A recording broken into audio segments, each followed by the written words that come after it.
it goes all the way to the top. It's about kind of results and all that kind of stuff. So that's really what it's all about. So they feed off one another is what they do. Okay. So it's results. Results can be, so if you don't have these things, chances are you're not going to have as good a results as you should.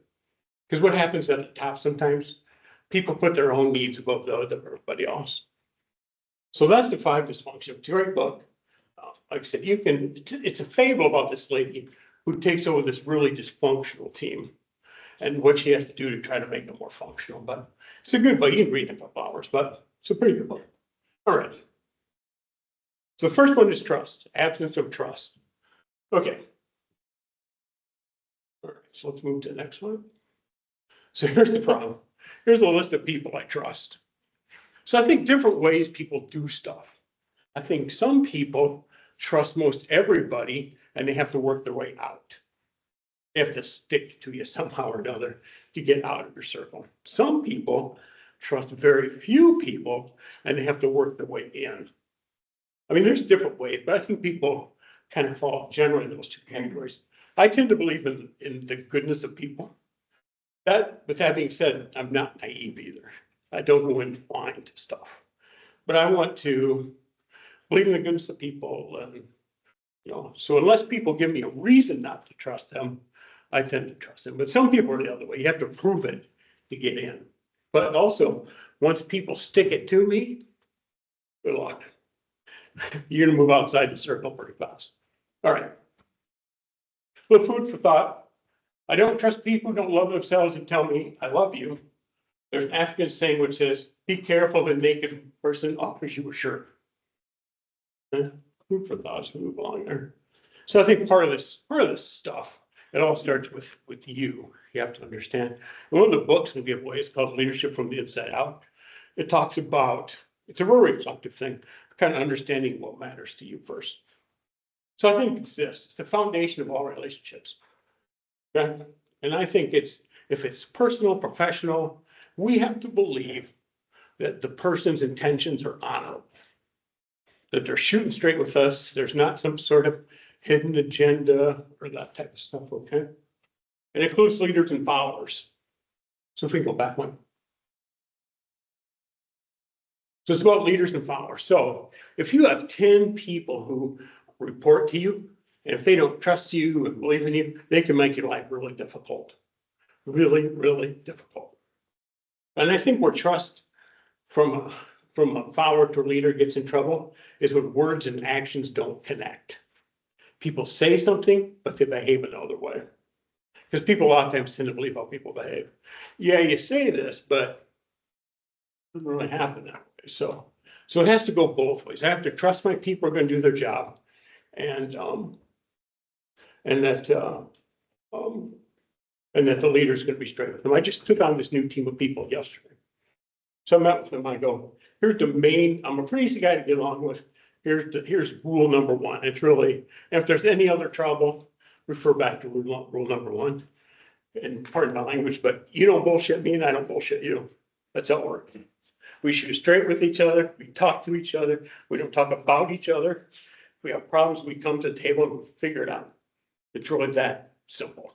I mean, so we have to get to that point, but that's just the way it is.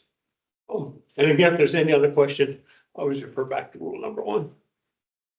About trust, you find there's no leadership happening. That's it. They've got to, I think leadership is fundamentally about 3 things: leaders, followers, and the situation. That's the leadership equation, if you will. And I think and you probably made it. If you manage a lot of people, you can't manage everybody the same. You can't do some cookie cutter approach. Somebody's been there this long, you have to manage them different than somebody who's fresh out of the chute. But if you try the wrong approach, things might not work so well.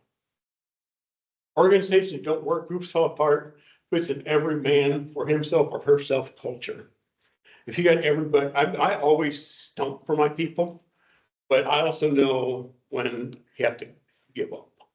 When it can't, what you have to do for the good of the team. And I think when I took a law class, we talked about the reasonably prudent person. So I think a reasonably prudent person realize that they're not always going to get their way. But if they can feel heard, oh yeah, I heard what you said, you took it into account, and we had to go a different direction, that's cool, as long as I was heard. Good stuff. All right, next slide. So I think it's the foundation of teamwork. So I think what happens is this. So if you're in a team and you work with the different people and you have this question that comes up, this suggestion, people in their mind think of two things: the risk of saying something versus the risk of saying nothing. So if you have good trust in your team, you're just gonna say what's on your mind because you know it's a safe environment and that's welcome. If you don't have a trusting environment, you're like, you know what? It's better to shut up and not say anything because the risk of saying something is too great. So I mean, and people do that pretty quick, I think. Risk of saying something versus the risk of saying nothing. Okay? And it's about vulnerability, which can be tough for people, especially in a leadership role. So I think vulnerability looks like this. A, you admit when you screwed up. A, or B, you give credit where credit's due. You ever had an idea and all of a sudden your idea becomes somebody else's idea? Oh, does that annoy the crap out of you or what? It makes you shut up moving forward. You know, you're so damn smart, you figure it out. That's what it does. It makes you shut up next time. And it's tough for people. And I think I've led people in processes for sneaking up for 40 years. And you know, there's days I don't have the answers or the questions. So I'm a firm believer none of us is smart as all of us. So you surround yourself with good, smart people, care about what they're doing, give them meaningful work to do, help and guide, support them along the way. Takes time. Again, you can go and go and go, but then somebody sticks it to you. I always tell students, trust is like a grade point average. It's tough to build, but easy to kill. It only takes a couple things of people not behaving well, and that trust can be devastated quickly. And if they're going to open up, you got to be first. You can't be closed, not open to sharing and know what's going on and admitting mistakes, and then have other people do it if you don't do it. Yeah. It always starts at the top.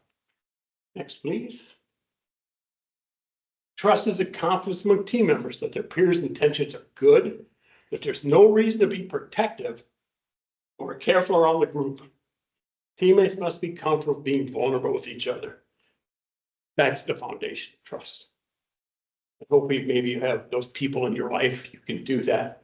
You know, and you know what you tell people is going to become public fodder. All of a sudden, you ever played the telephone game? Where you say something here and gets to 20 people later, the message is not even close to what it started to be. What up? But that's what it is. I think you're honest. You know, you keep things to your chest. It doesn't become public fodder. You know, type of thing. You just can honestly be your authentic self with people. That's what it's all about. All right, next. Conflict is next. So if you don't have trust, how are you going to engage in conflict and discussion about things that matter? So our ability to engage in passionate, unfiltered debate about what we need to succeed will determine our future as any products we develop or partnerships we sign. I mean, that's critical. We have to get into a place where people trust another. You can say what's on your mind. It's how we're going to move the process forward. Those type of things. So too often what happens if there's not trust, people nod their head. And then after the meeting, you have the meeting after the meeting, then people talk about what they should have talked about on the inside because they talk about this with people who they trust. That's what's called. I mean, I call it bathroom bitching. You can call it lots of things, hallway fight. I mean, there's lots of things to call it, but because you trust those people, so you're open and honest with those people, so you're gonna tell them what's on your mind. Why didn't you say something there? You just agreed to it. Well, I didn't want to be, I'm gonna be that guy, that gal. So that's, I think, critically important. Alrighty, next. Okay, there we go. We don't trust one another. They were not engaged in open, constructive, ideological conflict. A sense of artificial harmony. I think the key to conflict is this. You have to manage the uncomfortable. Okay, so if you got a problem and it's uncomfortable. I mean, dealing with conflict, I've done it a long time. It's still uncomfortable for me. I mean, that's still not my favorite thing to do. But if you keep delaying, what happens if it's really important, it gets worse. You delay, you pay. So do you want to be uncomfortable on the front end? Or do you want this thing to grow and grow and grow and become this monster problem? Now you really got to manage the uncomfortable. I think that's part of the thing, is to manage the uncomfortable as you go along, because it's uncomfortable. So how do you want to do it? So trust is required to overcome conflict. Conflict becomes more about winning than the betterment of the team. You know, they just want to stick it to you to make sure I win. Those highly competitive people, they just want to win. It's passionate, unfiltered debate around issues of importance of the team. When I met with these people yesterday, here's some other rules I told them. I go, it's okay to disagree with me. It really is. So, but do it on the front end, because I don't want to get us along and go, oh, we should have talked about that earlier. It's okay to disagree with me. Okay? It's okay to disagree with each other. It's okay to bring new ideas to the table. So what I tried to do is give permission to people on the front end how it's okay to behave.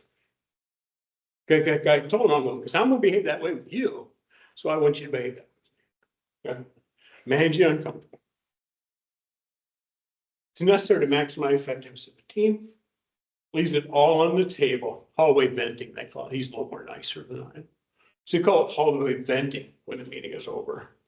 I'm like, or meetings you ever met, I get about the same thing over and over and over and over and over, because you never really perhaps manage the conflict. It focuses on issues, not personalities, but can be uncomfortable. We'll talk about this a little bit later. What you want to be is hard on the problem and soft on the person. That's one of the keys it talks about that, but we'll get to that. So this is another book. Another one, holy crap. This is called Getting to Yes. This has been around a long time, but it talks about how to negotiate and those type of things without giving in. Because that's the thing about conflict. To get through the process, you don't have to give up your interests. You know, how can you do that? How can you try to resolve something without having to give in? Okay, so we'll draw that book. It's another great book. It really talks about different things. So here's what they talk about. There's 4 principles in this thing to get to yes. Okay, let's separate the people from the problem. Okay? Focus on interests, not positions. Invent options for mutual gain, and insist on using objective criteria. And so those are the 4 things to think about. Okay? So what makes conflict so hard? I mean, part of it is the best part of an organization is everybody's different. The most challenging part is everybody's different. That's what makes it tough. So people tend to act and feel and think in certain ways. Different people just do that different ways. Okay? People have certain perceptions about things. That's important. But people have powerful needs and wants. It could be serious security, economic well-being, sense of belonging, recognition. I mean, we could talk all day about sense of belonging. Is fundamentally, sense of belonging is, I think people have to know they matter. What they do matters, how they contribute matters, all those type of things. I think that's fundamental to people. And recognition. And the key with recognition is to make sure you recognize people in a way that's meaningful to them. Some people hate public sort of ta-da. Well, if you do that for somebody, they're like, Jesus, uncomfortable, doesn't make me feel good. So remember, change can create conflict at times. Change is another thing we could talk all day about, organizational change. So always remember that, we go back one. Thanks. Always from the beginning, in negotiation or handling conflict, please know the situation and know your purpose. That's why sometimes avoiding is okay. Because if I'm going to try to help people work through conflict, and if I don't know enough about the situation and what we're trying to do, it's okay to back off a little bit. You know, because I want to make sure I make the best decision possible. So in some ways, that's okay to avoid. All right. Here's separate the people from the problem. Strong emotions are often involved in conflict situations. Think about a conflict you've been in, and it's something that you're really passionate about, really passionate about. Then those are strong emotions that come with it, versus something that, you know what, I don't really care too much about this. So you're not quite as elevated as that, okay? Hurting people's feelings just makes it worse. Name calling, finger pointing does not help. You're always this way. Why are you always so damn emotional when we talk about anything? That's not helpful. Not helpful. It's always you. You're always the one who's screwing things up. That's not helpful. Okay? Just makes it worse, making people feel bad. And these last two things, speak for purpose. When anger's high, some things are best left unsaid. Hit the think button before you hit the send button in today's virtual world. Man, you won't be mad. You just want to, you just hear that fingers are beating on that keyboard. Man, I'm going to tell him off or hang tight. Last time I had that thing yesterday. I was talking about, okay, back off. We just calm down because it's best for me just to cool off a little bit before I say anything. Okay. And what purpose is it going to serve? It's going to make me feel better. It's going to make it forward. So some things are just best left said. There's value in a filter sometimes. So that's where avoiding can be okay too. You know what? Just gonna back off a little bit. I'm gonna breathe. I'm gonna exhale. Because that's just best. And I think we get to, some of this thing, and I think you have to, we'll talk a little bit about treating people like human beings, is that we all have good days, bad days, up days, down days. We just do. That's the nature of human beings. I mean, we've all had those days where anybody else gives me crap, they're gonna be victims. No mas. I can't take any more. I'm just gonna explode, okay? So I think that's something to think about. Separate the people from the soul. Be harder on the problem, softer on the people. You would be better off. Right. Here's some strong emotions. And you can do all these. Some people feel these like more than one. It's not like it's a sequential sort of thing. People can be angry. People can be depressed.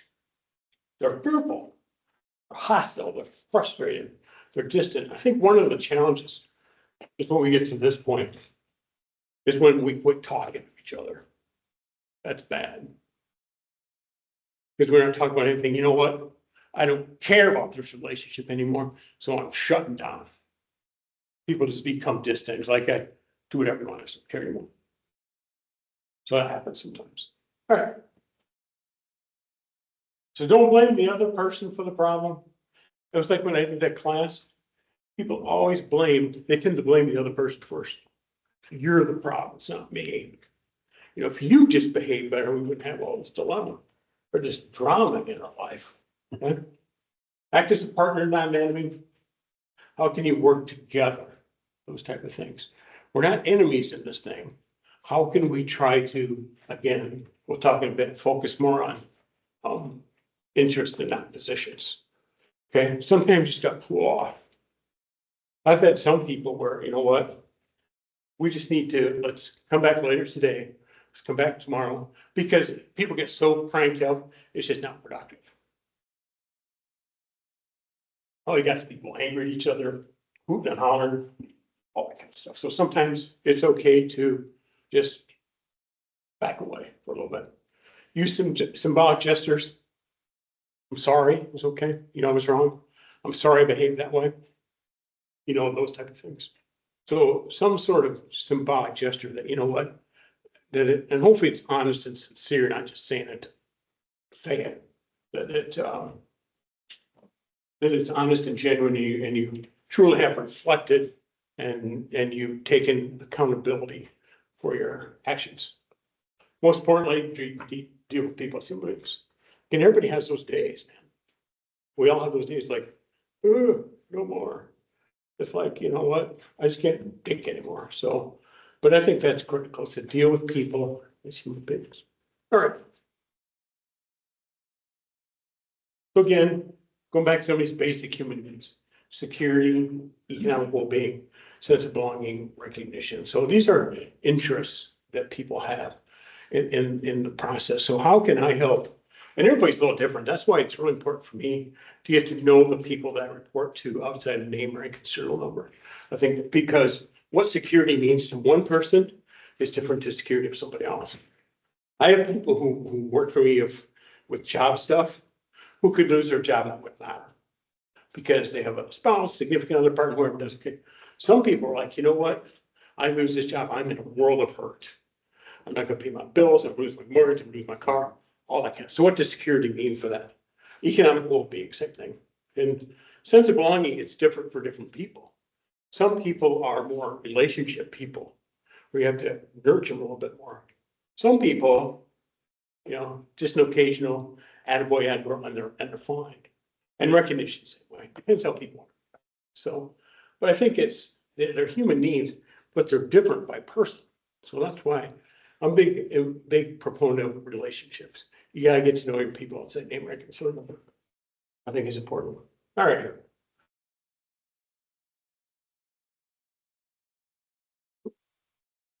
We go back. There we go. There we go. Oh, one more head. Yeah, if you want to understand the other side to stand your interest, understand theirs first. Again, ask questions is the same thing. We want to find out what matters to them. When I've done complex stuff, I've talked to people and I go, what do you want to see happen? What's your desired outcome? That way I can find out what do they want. And sometimes it's not nearly as bad as you think it might be. So understand, what do you want to see happen? What's your desired outcome in this whole thing? So understand what it is. So it's like, so if I'm hearing you right, this is what you want to see happen. Is that correct? So it's always good to repeat back what people are saying to make sure you get it. Okay. Look forward, not back. Some people at this, they're called archaeologists because they're really good at digging up crap from the past. Those people they always bring up stuff from the past. You're always that way. You're always that way. I hate when this way. People always bring stuff from the past. I think the past can inform kind of where we're at, but we want to keep looking forward. You don't want to keep dredging up stuff from the past because then you're kind of focusing on the past that not going to do moving forward. So that gets us into the So focus on solution, not who's to blame. Finger point, don't help. To you, it's you. And think about this, just as one word. There's difference between saying yes and yes, but. Yes, but's more, yes, but if you weren't such a pain in the butt, we'd always be here, Yes, I think there's a way we can finally, if we work together with this. So just one word can make a big difference. Yes versus yes, but. And I always try to do things this way. I have people come in and talk, and I work from home. I don't, it's probably argue with myself more than anything anymore. But so if I had somebody come and talk to me, I would try to sit with them like this, as opposed to like this. Why? Because I think this is the barrier to communication table. So I would try to sit next to people like this. So I was thinking side to side is better than face to face. That's just my approach. It's just easier because it eliminates this, because furniture can be a barrier. Or if you have this nice big desk and you sit behind the desk, talk to people, it's a barrier. So, or if you've ever gone some places, people come to talk to you, their chair sits higher than yours. You ever seen that? They're up here and you're down here. It's like, oh, Jesus. It's a barrier to communication. So think about all those things that talk about how we might do that. So we want to focus on solutions, not who's to blame. So finger point, don't bring up stuff in the past. Okay, this is where we're at. This is what everybody'd like to see. Now let's talk about how we can get there. Okay, next please. Be flexible and open to new ideas. Okay, an open mind is not an empty one. You have your interests, but you're not setting your positions. So, position can be like pro-life and pro-choice. Those are two very distinct positions. But interest can be just, is anybody here, and I'll raise my hand first, ever got pulled over by a police officer, but they didn't give you a ticket, a warning? Look at all these honest people in the room. Way to go. So this, had they been focused on positions, would be this. You were speeding, you're over the speed limit, you got a ticket. That's position. But the interest could be maybe to make you slow down and be a little safer driver. They gave you a warning and let you drive off. So that's an example of interest versus positions. Positions is kind of rule driven. You were going too fast, here's your ticket, pay at the next window. But interest can be, you know what? My interest is to get you to slow down. You generally have a good traffic record. So I'm going to cut you a little slack. And so we're going to focus on this interest of getting you to slow down, be a better driver. Okay. Before negotiation, think of several options that would meet your interests. And we won't go too much into this, but there's something that's called a BATNA. best alternative to a negotiated agreement. Okay? Does anybody here wants and trade a car at some point in life? Yeah. So what you do is that my dad was a master at this, let me tell you. He would go in and go, so you're going in, you go, here's my ideal state when I walk out. Here's an okay state, and here's the bottom line state. So in your mind, that's what you have. I have these alternatives in mind to this agreement that I'm gonna try to do. Here's the best, here's an okay, here's the bottom line. My dad would walk out over $5. That's the way he was. He'd go, "Ooh, I'm gonna write you 10 grand, not nickel more. Well, how about, I have this, what used to make him mad was this dock fee. Oh, sweet God. Don't talk to my dad about a dock fee.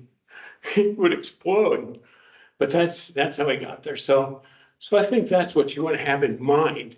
You don't necessarily want to share that with everybody, but I think it's good to have it in mind about here's where I'm thinking we should be, and have those things in your mind. And I think, again, you want to attack the problem, not the person, is what you want to do. Let's focus on the problem, not just beating up each other, because you come out and go, well, that was useless. We're in worse shape than we went in. Okay, next please. Okay. So there's different ways to think about conflict. Remember, we talked about collaboration. That's the ultimate place to be. We work together, everybody gets what they want. We try to, but it takes time, it takes commitment, it takes all that kind of stuff. Okay. So think about this. Think about the facts of the problem. Where have we been? Where are we at? How are we going to move forward? And then what are we going to do about it? Again, keeping everybody's interest in mind. We talked about, that's why I talked at the front end. What do you want to see happen? That way we've got, okay, here's what we want to get and how we're going to get there. So we come up with feasible solution for the action. So here's my thought for the day. Here it is. So we have this orange, okay? I don't want to make a mess of this. So yeah, it's okay. I'm not gonna stab anybody or anything. God. Everybody's like, okay, I don't trust this guy anymore. So if you're gonna divide this orange, how do you divide it? How would you divide this orange? What would you do? Really? Huh? How would you do it? Cut it right down the middle. Yeah, you cut that. Like mine. Yeah. That's one way to do it. So a lot of people do this. So you cut it down the middle.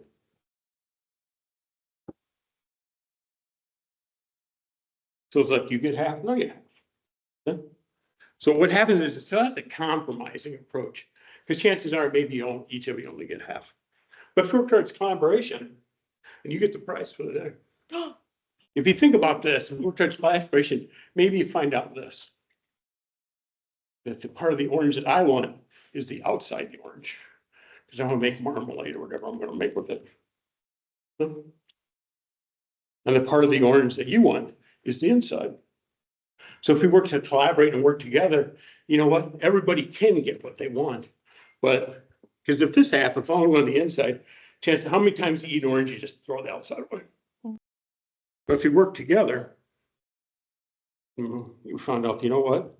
The part that I wanted was really the outside. And the part I wanted was the inside. Look at there, win-win. We focus on interest about finding out what people wanted out of this orange of the situation, as opposed to, just going, well, at least I got a little bit what I wanted. Well, yeah, but you didn't get all what you want. So that's what you try to do, is think about the orange as you move forward with stuff. How do we get to a point where maybe, you know what, we figure out what piece of the orange people want. Okay? So then options for mutual gain. Look through the eyes of different experts. So I'm always good about, again, none of us as smart as all of us. How do I try to have other people involved in the situation? How do we have to get other people involved who might have been through this process? And I have people who, when I'm involved in meetings and stuff like that, do you ever have those folks who, and these people can be experts, do you ever have people who are always complaining about something? I mean, they could find $50, they're mad they find $100. They're always mad about some process thing. When I have meetings to change stuff, I make sure those people are invited to a seat at the table. I've never had people complaining on the inside than complaining on the outside. So let me know from a expert standpoint, tell me what you think. I'd rather have them involved on the inside than trying to sabotage stuff on the outside. So I think part of that is getting lots of different people with different opinions, insights. You know, what am I not thinking about? And you ask that person, what do you see as the problem with this? What concerns do you have? Is this something you can get behind? What do you think? Get those difficult people on the inside. I think is important. Put yourselves firmly in the shoes of the other side for each option, okay? This might be easy for me to do, but how hard might it be for you to do? It has to make sense good for me, but you know what? I have different interests. I have different dynamics, okay? Well, then we need to go back to the drawing board because that's not a viable option for you, okay? Try to find something others have agreed to in the past. That's why I think, so we talk about precedents. I think they're okay, but you gotta be careful. So are you setting a precedent that is going to be referred to over and over and over and over? I think it's okay to think of, okay, we've had this situation in the past. What might have worked for these people? And again, how might it be difficult for somebody to implement this on the other side? So how can we get everybody to get some mutual gain out of this thing? Commit yourself to reaching a solution that's based on principle, not pressure. You know, you're gonna do this or else. Some of the challenge you get into here, some people have managers and leaders that are really difficult to deal with. There's somebody, you know, you get this positional power, you're gonna do it because I'm the boss, and I said so. There's an old saying that goes this way. If you're in a tug of war with a gorilla, it's better to let the rope go because you can always get a new rope. Meaning you can't fall on every sword. Some things you're just not gonna win. So if you have a boss or something that's using this pressure thing, you know what? Sometimes it's a waste of psychological, emotional energy to fight that fight. You know what? No mas. You just move on, okay? So understand fairness, efficiency, scientific merit, you know, all those type of things, precedents. Independent standards, fair solutions. One way you do it, if you ever sold a house, you might think your house is worth this. The realtor might think your house is worth this. So they bring in the comp thing. Whatever, somewhat, you know, of course, the comparables need to be comparable, but they talk about, well, here's what similar houses in your neighborhood have sold for. That could be it. You got Kelly Broom book maybe is another one, you know, so we try to think about what are some independent, I can bring outside people in sometimes. What do you think about this? Sometimes people have other ideas and insights. So you want to use objective criteria. Sometimes people are good if they don't have any skin in the game. They'll kind of tell you what they really think, what's going on. Because they're going to be that independent kind of standard fair solutions. Here's what I'm thinking. So, all right. So there's different ways to look at professional standards, efficiency, equal treatment, tradition. We have a lot of traditions in organizations. How does that work out? Sort of moral standards. If we want to have good moral standards, leadership. I think another thing about leadership is how do you act when nobody's watching? How do you behave when nobody's watching? You might behave when the world's watching, behave this way. How do you behave? What do you do? What do you think about when nobody's watching? It's just you and your thoughts. Always when I've taught ethics course for like college students, it's about if you're going to do something, what if it became public front page knowledge tomorrow and everybody you knew and care about would find out? What would you do? Would you still do the same thing if nobody found out? What would you do? So what's that look like? And just don't yield to pressure. I think effective leaders don't try to yield to pressure. Sometimes you have to make tough decisions. I get that. But you don't want to have to just squeeze people, do this or else. If you don't do this or buy in, your job's at risk. Holy crap, what kind of option do I have?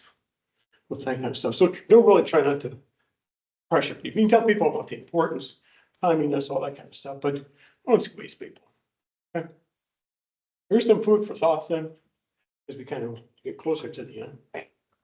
You never really understand a person until you consider things from his or her viewpoint. Try to put yourself, you ever think about walking a mile in somebody else's moccasin, that kind of stuff. How do they see stuff? Try to put yourself in in their situation. I mean, it's, for me, I think one of the most hardest jobs in the world is a single parent. I don't know how you have to wear all the shoes, all the hats, all the thing. I think that's one of the hardest jobs in the world. How do you do that? And it's, you know, you try to listen and empathize, but until you've really walked a mile in those shoes, it'd be hard to know what that is. Get their viewpoint. Don't let yesterday use up too much of today. I don't. My goal is this. I don't compare myself to other people. I think that's not a healthy exercise. For me, I try to figure out what can I do to be 1% better Charlie tomorrow than I was today. How do I do that? That's what I try to be for myself. Law of law wind says, let's not do it your way or my way. Let's do it the best way. Okay. And a lot of times it's a combination of your way and my way. But if we think about this orange thing, oh yeah, let's work through this and we can all get to part of the orange that we want. This is probably one of my favorite ones. Peace does not mean a place where there's no noise, conflict, trouble, or hard work. It means to be in the midst of those things and still be calm in your heart. I mean, I don't care where you're at. Organizations that don't have a certain amount of stress and strain are probably not going to survive long term.